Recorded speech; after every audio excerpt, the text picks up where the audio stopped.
ರಾಜ್ಯದಲ್ಲಿ ರಾಹುಲ್ ಗಾಂಧಿ ನಡೆಸಿದ್ದ ಮತಗಳ್ಳತನ ಹೋರಾಟದ ಬೆನ್ನಲ್ಲೇ ಸರ್ಕಾರ ಮಹತ್ವದ ತೀರ್ಮಾನವನ್ನು ತೆಗೆದುಕೊಂಡಿದೆ. ಮುಂಬರುವ ಸ್ಥಳೀಯ ಸಂಸ್ಥೆಗಳ ಚುನಾವಣೆಗಳಲ್ಲಿ ಇವಿಎಂ ಅನ್ನು ಬಳಸದೆ ಬ್ಯಾಲೆಟ್ ಪೇಪರ್ ಮೂಲಕ ಚುನಾವಣೆ ನಡೆಸೋಕೆ ರಾಜ್ಯ ಸರ್ಕಾರ ನಿರ್ಧಾರ ಮಾಡಿದೆ. ಅಲ್ಲದೆ ಇವಿಎಂ ಅನ್ನು ಬದಲಾಯಿಸಿ ಬ್ಯಾಲೆಟ್ ಪೇಪರ್ ಮೂಲಕ ಚುನಾವಣೆ ನಡೆಸೋದಕ್ಕಾಗಿಯೇ ಬಿಲ್ ಅನ್ನು ತಿದ್ದುಪಡಿಗೆ ಈಗ ರಾಜ್ಯ ಸರ್ಕಾರ ಹೊರಟಿದೆ. ಮಹತ್ವದ ತೀರ್ಮಾನ.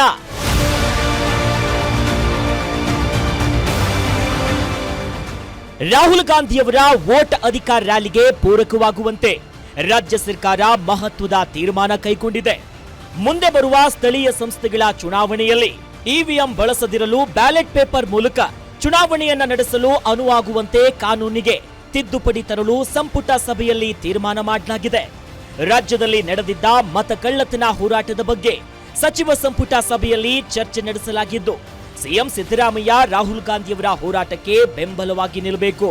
ರಾಜ್ಯದಲ್ಲಿ ಈವರೆಗೆ ನಡೆದ ಚುನಾವಣೆಗಳಲ್ಲಿ ಇವಿಎಂ ಬಳಕೆ ಮಾಡಲಾಗಿದೆ.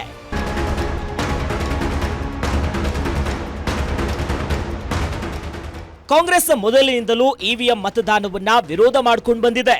ಹೀಗಾಗಿ ಮುಂಬರುವ ಸ್ಥಳೀಯ ಸಂಸ್ಥೆಗಳ ಚುನಾವಣೆಯಲ್ಲಿ ಬ್ಯಾಲೆಟ್ ಪೇಪರ್ ಮೂಲಕವೇ ಚುನಾವಣೆ ನಡೆಸಲು ಸದ್ದಿಲ್ಲದೆ ತಯಾರಿ ನಡೆಸಿದೆ. ಈ ನಿಟ್ಟಿನಲ್ಲಿಯೇ ಇಂದು ಸಚಿವ ಸಂಪುಟ ಸಭೆಯಲ್ಲಿ ಸ್ಥಳೀಯ ಚುನಾವಣೆಗಳಿಗೆ ಬ್ಯಾಲೆಟ್ ಪೇಪರ್ ಜೊತೆಗೆ ಮತದಾರರ ಪರಿಷ್ಕರಣೆಗಾಗಿ ತಿದ್ದುಪಡಿ ಬಿಲ್ ತರುವ ಬಗ್ಗೆ ಚಿಂತನೆ ನಡೆಸಲಾಗಿದೆ.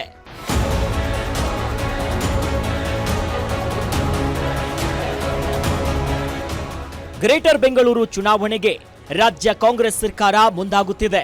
ಇದರ ಜೊತೆಗೆ ರಾಜ್ಯದಲ್ಲಿ ಜಿಲ್ಲಾ ಪಂಚಾಯತ್, ತಾಲೂಕ್ ಪಂಚಾಯತ್ ಚುನಾವಣೆಗೂ ಸರ್ಕಾರ ತಯಾರಿ ನಡೆಸಿದ್ದು, ಈ ಚುನಾವಣೆಗಳಿಗೆ ಬ್ಯಾಲೆಟ್ ಪೇಪರ್ ಮೂಲಕ ಚುನಾವಣೆಗೆ ಹೋಗಬೇಕು ಎನ್ನುವ ಲೆಕ್ಕಾಚಾರದಲ್ಲಿ ಸರ್ಕಾರ ಇದೆ.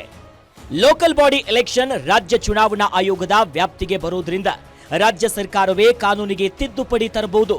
ಅದಕ್ಕೆ ಅವಕಾಶಗಳಿವೆ ಅಂತ ಕಾನೂನು ಸಚಿವ ಎಚ್.ಕೆ. ಪಾಟೀಲ್ ಸಮರ್ಥಿಸಿಕೊಂಡಿದ್ದಾರೆ. ಜೊತೆಗೆ ಮತದಾರ ಪಟ್ಟಿಯಲ್ಲಿ ಲೋಪದೋಷಗಳ ಆರೋಪ ಎದುರಾದ ಕಾರಣಕ್ಕೆ ಕೇಂದ್ರ ಚುನಾವಣಾ ಆಯೋಗಕ್ಕೆ ಶಿಫಾರಸು ಮಾಡಲು ನಿರ್ಧರಿಸಲಾಗಿದೆ ಎಂದರು.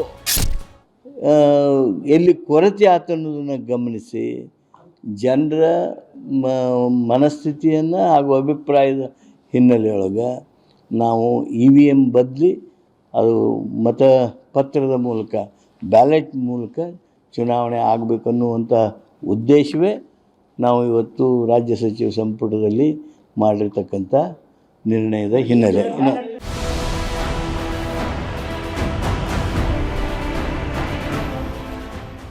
ದೇಶದಲ್ಲಿ ಈಗಾಗಲೇ ಚಲಾವಣೆಯಲ್ಲಿರೋ ಇವಿಎಂ ಮತದಾನಕ್ಕೆ ಕಾಂಗ್ರೆಸ್ ಸರ್ಕಾರ ವಿರೋಧ ವ್ಯಕ್ತಪಡಿಸುತ್ತಲೇ ಬಂದಿದೆ.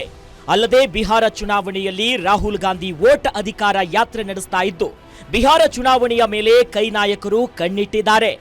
ಒಟ್ಟಿನಲ್ಲಿ ರಾಜ್ಯದಲ್ಲಿ ನಡೆದ ವೋಟ್ ಚೋರ್ ಹೋರಾಟದ ಮತ್ತೊಂದು ತಿರುವು ಪಡೆದುಕೊಳ್ತಿದ್ದು, ರಾಜ್ಯ ಸರ್ಕಾರ ಮಾಡುವ ಶಿಫಾರಸನ್ನ ಕೇಂದ್ರ ಸರ್ಕಾರ ಸ್ವೀಕಾರ ಮಾಡುತ್ತದೆಯಾ ಕಾದು ನೋಡಬೇಕು. Durgesh Naik, political bureau, guarantee news.